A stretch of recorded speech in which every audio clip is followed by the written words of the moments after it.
Hello students, good morning all of you. Today I Rabindra Mohan Mishra from Sri Jagdamba Sanskrit College Batho am taking the class of Shastri first. Today we see the theme of the poem Virtue. Earlier we have seen the summary of the poem Virtue. We have also seen George Herbert as a poet, religious poet. Today we learn about the theme of the virtue. The beautiful poem Virtue is composed by George Herbert. George Herbert was a gentle and pious person with a sweet and generous nature. He was one of the greatest metaphysical poet. In the poem Virtue, he has shown the beauty of nature, also the importance of time. In Virtue, Herbert praises the virtue of the Creator by praising the beauty of the creation. Beyond that, he intuits from that beauty a dimension of existence attainable only through faith in and devotion to the Creator, not merely through what He has created. Despite his poems focus on the transience of earthly beauty and of the experience of earthly rapture, Herbert delights in the depiction of nature and natural phenomena. He brings the reader into the English countryside in a springtime to be dazzled by the light of the day, the hue of a rose, the scent of the earth, and the dew covered field at evening, as well as by the music of the poet's appreciation of these things. Herbert introduces natural images into his verse not as ends in themselves but as a means of carrying out the religious instruction to which the poem is devoted. An implicit theme of virtue is faith, although what is visible to mankind in the poem is the transience of earthly delight and the decay of nature. The poem ultimately conveys what cannot be seen and must instead be felt. The existence of a quality, the soul, which exists in internal delight in a dimension other than the one in which our bodies live. The first three quatrains show that the poet can actually see. The fourth refers to what he knows by virtue of the vision granted to him by his Christian faith. Faith allows him to see what is invisible to the eye. Herbert's virtue reflects his inner delight at the loveliness of nature as well as his meditation in response to nature. Rather than telling a story, virtue reveals an eternal mood also, in part because of the value given to human perception by the Renaissance. Lyric poetry flourished during the late 17th and early 17th century in England. Virtue is thus an instruction not only in how we must look at life but also in faith itself, presenting what is clearly visible to the human eye in the first three stanzas, that is, impermanent earthly delights. The poem moves in the fourth stanza to what is invisible and is thus apparent only to the faith. The permanence of the eternal life that follows death for the soul, that is sweet and virtuous. Herbert attempts to make his argument more convincing by setting up a tension in the first three stanzas that he resolves in the fourth.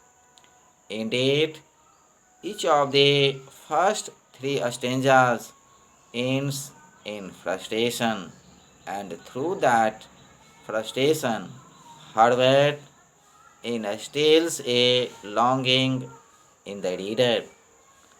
By heralding day, rose, and spring as desirable, and then devaluing them in demonstrating their impermanence, Herbert fosters in the reader a desire for something worthy and permanent.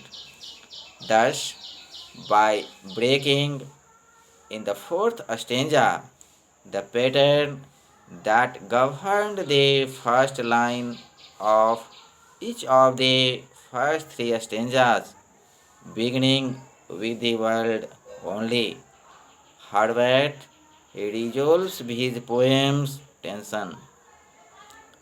The structure of his rhetoric naturally wins the reader to his position, even if only momentarily.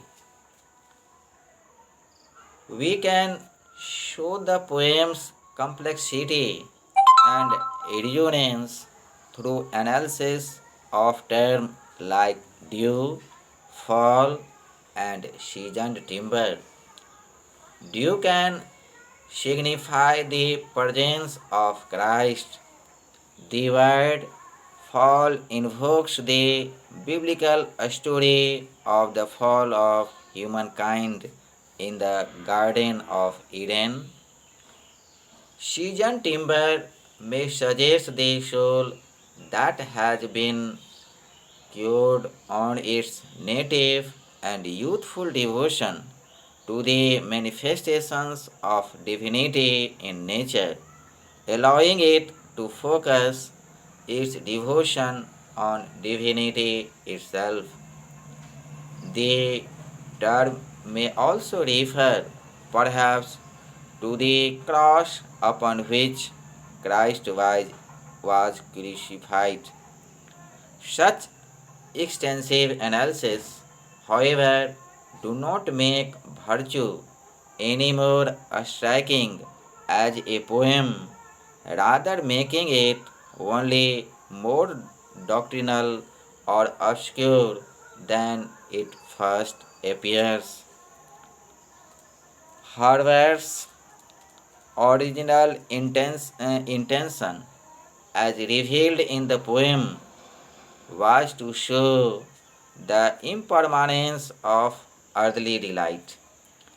As the poem highlights the melancholy aspect of earthly experience by dwelling upon what is disappearing, it compels the reader to in turn dwell upon the words of the poem. This compulsion comes about not because the words are complex or have scriptural resonance, but because their pace is only of rhythmic slowness. For the contemporary reader, virtue is as much about embedding oneself in the poem's present as it is about the deceptiveness of temporality. The poem is not only brief but also concentrated. It is a poem of 16 brief, alternative, rhymed lines made up of 98 words in all, with the words sweet appearing 6 times and the word die 3 times. In addition, the word die, which appears at the end of the fourth, eighth, and 12th lines, dedicates the rhymes of the preceding second, sixth, and 10th lines.